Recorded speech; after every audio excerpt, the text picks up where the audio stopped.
welcome back to the channel. We are going to continue our journey in Fire on the Water, which is book 2 of the Choose Your Own Adventure series of novels called the Lone Wolf series. When we last left off, we had been mugged by some fishermen who were supposedly rescuing us from the water, and got all of our stuff taken. We did track them down to this inn that we're in right now, and we were getting ready to confront them when we last left off. So let's go ahead and find out what happens when we confront our muggers. The fishermen stare at you with open mouths as if they have just seen a corpse return from the dead. Suddenly, one of them kicks over a table, and they make their escape through the back door of the tavern. In one bound, you leap over the table and pursue them out of the tavern into the darkness beyond. We're definitely going to continue the chase, because letting them go means we're not going to get our seal back that we need.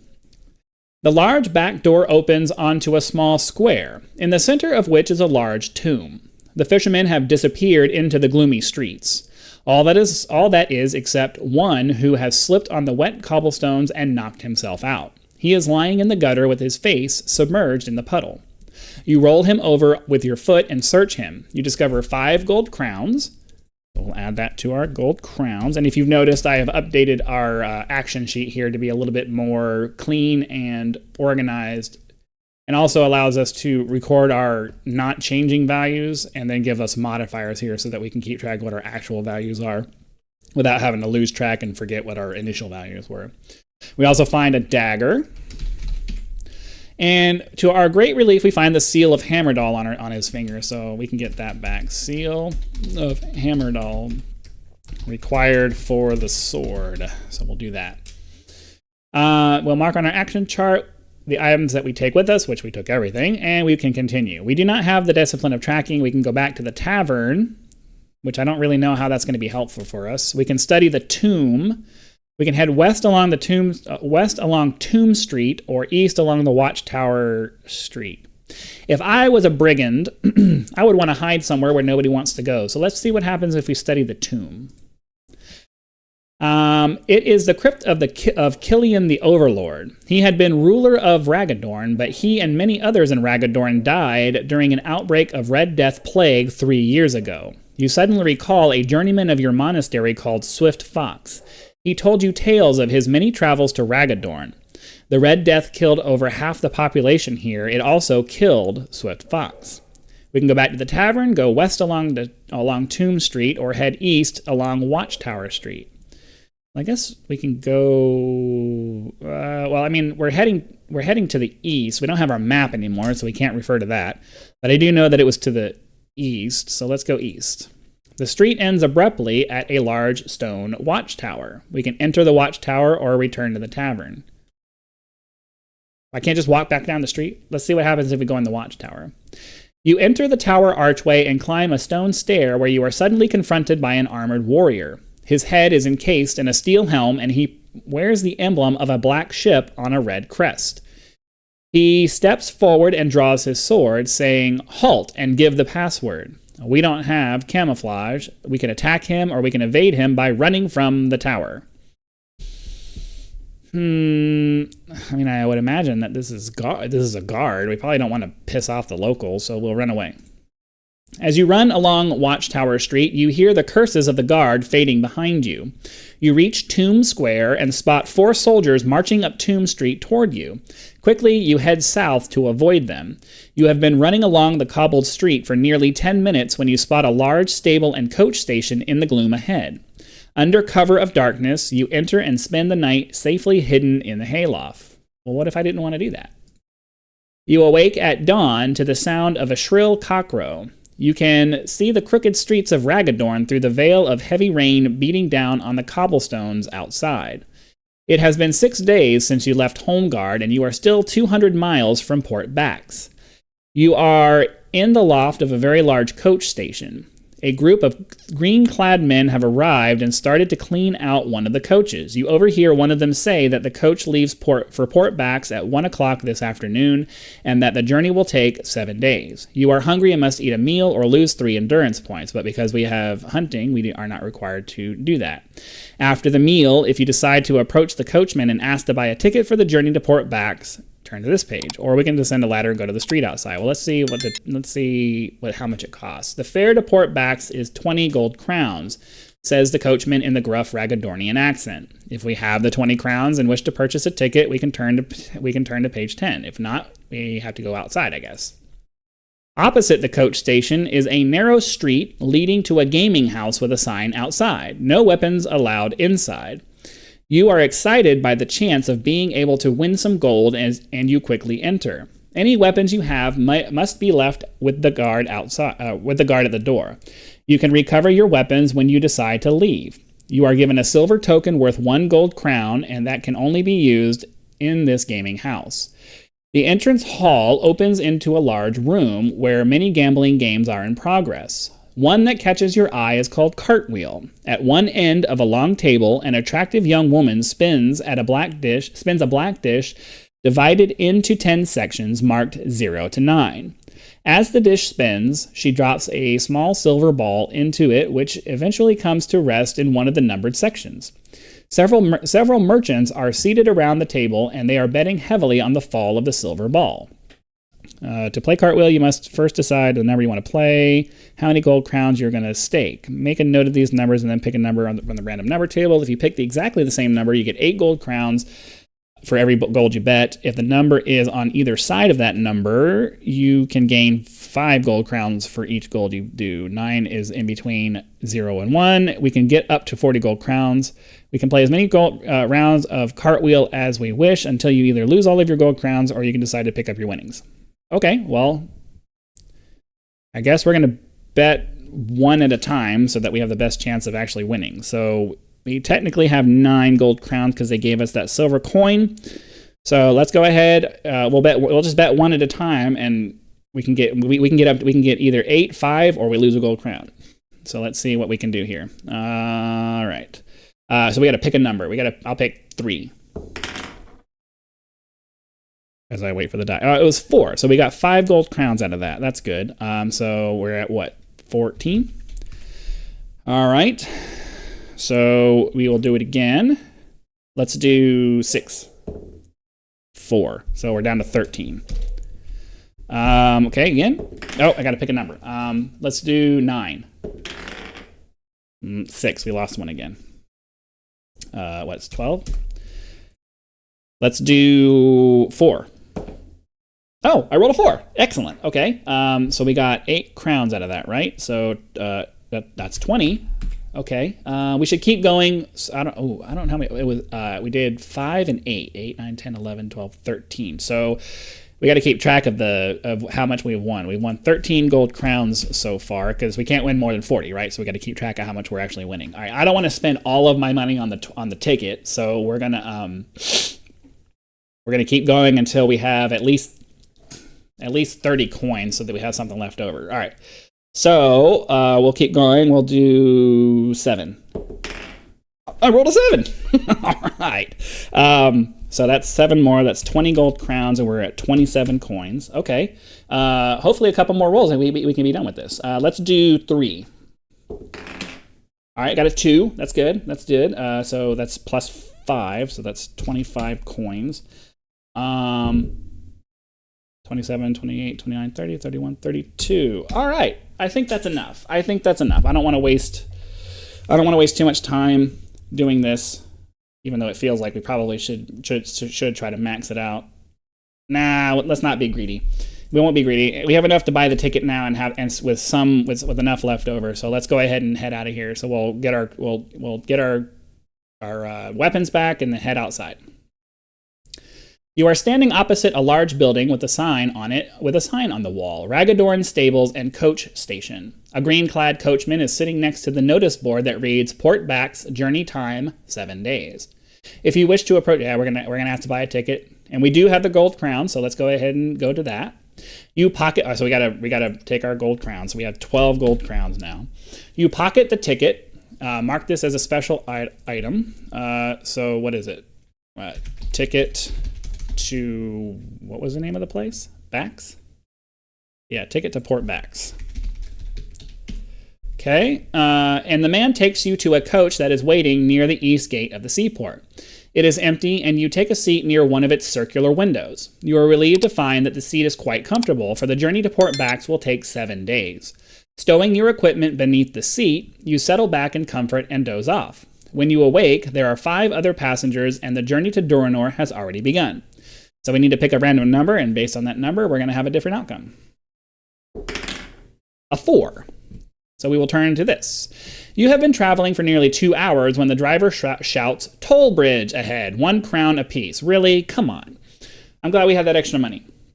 Looking out the window, it is pouring down with rain, but you can just make out a wooden bridge and a log cabin in the distance. The driver halts the coach at the log cabin, and an ugly creature appears at the doorway. It is a warty-skinned Zal, a harmless and cowardly breed of Giak. They have been natives of the wildlands since the age of the Black Moon, when thousands of their kind migrated from the Derncrag Mountains to avoid the tyranny of Vashna, the mightiest of the Dark Lords. The Zal demands 1 gold crown from each passenger before the coach will be allowed to pass. The other passengers each place 1 crown upon a small plate and hand it to you. I don't know why that was so difficult to say. If you have enough gold to pay the toll, do so and continue your journey. So I guess we're paying a gold crown. During the course of the afternoon's journey, you chat with your fellow travelers and learn about their backgrounds. Sitting opposite are 2 brothers named Ganon and Dorier.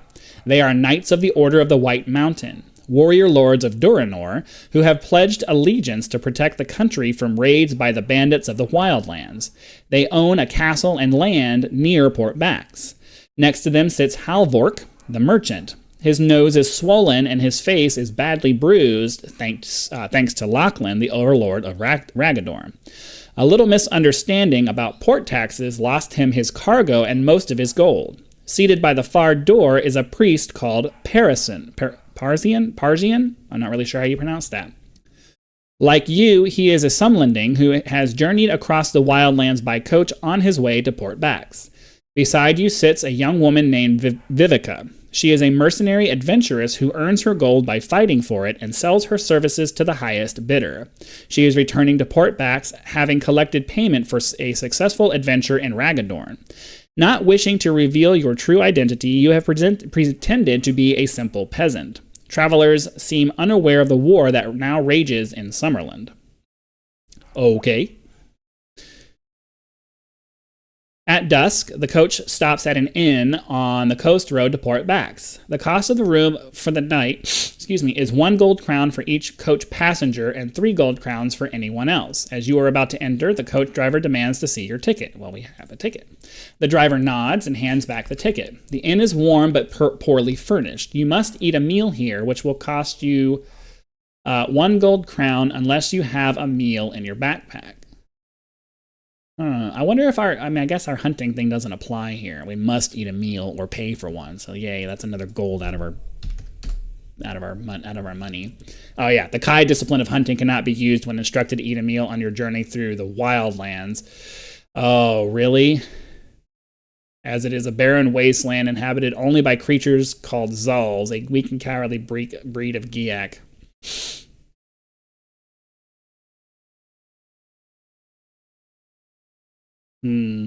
Well, we can afford that. I guess we can pay for it now. You sleep deeply without being disturbed before rising at dawn, gathering your equipment and joining the others as they board the coach. For 2 days and nights, the coach follows the trade route across the flat, treeless wildlands. It stops only to allow the driver to sleep. But on the morning of the 9th day of your quest, there is an unfortunate accident. Oh, really? Come on. We rolled a 6, so we turn to this. One of the wheels jams in a deep rut, and 3 of the large wooden spokes are shattered. You are forced to stop and replace the wheel before you can continue to Port Bax. You volunteer to help the driver by levering the coach axle with a small tree trunk so that the spare wheel can be slid into position. You are pushing down on the stout branch with all your strength when the horses suddenly rear up and race forward. The tree trunk springs back and catches you square in the face, knocking you backwards onto the ground. You are stunned and lose 2 endurance points. Great.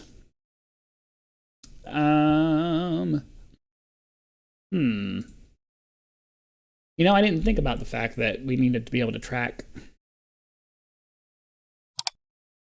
I mean, I guess, but this has a thing on it.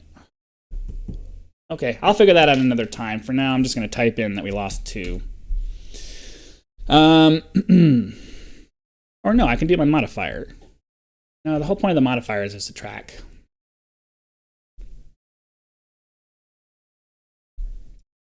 Wow.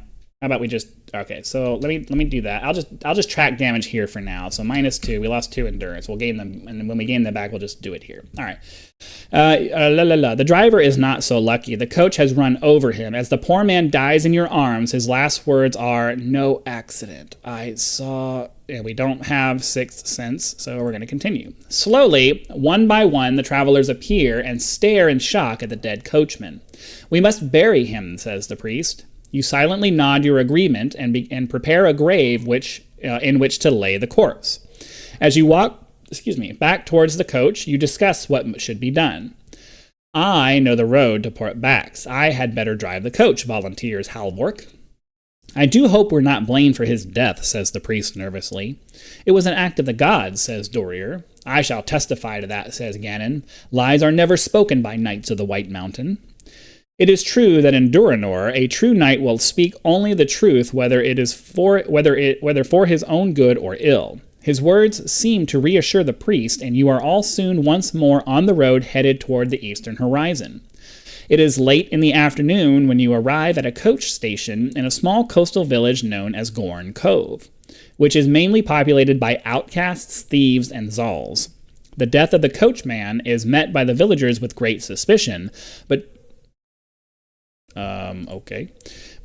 Dorier's words convince them that it was all an accident. That it was accidental. There is only one inn at the village, a tavern known as the Forlorn Hope. Its state of disrepair is typical of all other hovels in this poor sea village. A room for the night costs 1 gold crown. If we can pay for the room, turn to 314. If we cannot, we can turn to page 25. We are rapidly depleting our gold. But at the same time, I have a feeling, with the way that this book goes, that not paying for the room is going to result in something bad. So we have the goal, we'll pay for the room and continue. So now we're down to 9. The innkeeper is a thin old man with only one eye. He hands you a key and points to a balcony opposite. "Number 2, the red door," he says. The other travelers each pay their 1 crown, collect a key, and make their way across the crowded tavern floor towards the stairs. "We must make plans for tomorrow," says Dorier. The others nod in agreement. "I suggest we meet here in the bar in 1 hour to decide what to do." As you close the red door of your room, for some unknown reason, you recall the words of Captain Kelman when you left Holmgard Harbor. There is evil treachery at work, and the enemy already has plans afoot to thwart your quest. An hour has nearly passed when your thoughts are disturbed by a knock at the door. It is the innkeeper, and he is carrying a tray of hot food. With the compliments of one of your friends, he says, and leaves before you can ask which one. You have not eaten today, and the food smells most appetizing. So if you have the Kai discipline of hunting, we do. Let's do that one. The food smells delicious, but you notice that there are 2 or 3 drops of clear liquid on the side of the plate and another on the tray. At first, you suspect that it is only water until you touch the fluid and notice that it is sticky. Yeah. You recognize it as the sap from the nattern tree, a deadly poison used by assassins because of its lack of flavor or scent. The shock of your discovery soon turns to anger, and you race out of the room intent on discovering the identity of your enemy. And with that being said, at the nearly 20-minute mark, we will leave this mystery so that we can come back next time and find out what happens. And hopefully we don't die, and hopefully we figure out where we're going and how we're going to get there. We seem to be getting smacked in the face quite a lot and spending a lot of money, but hopefully pretty soon things will start to work out a little bit better for us. So with that being said, I appreciate you guys joining me for this story. Hope you're having a good time, and make sure you come back to find out what happens next. Have a great day, guys.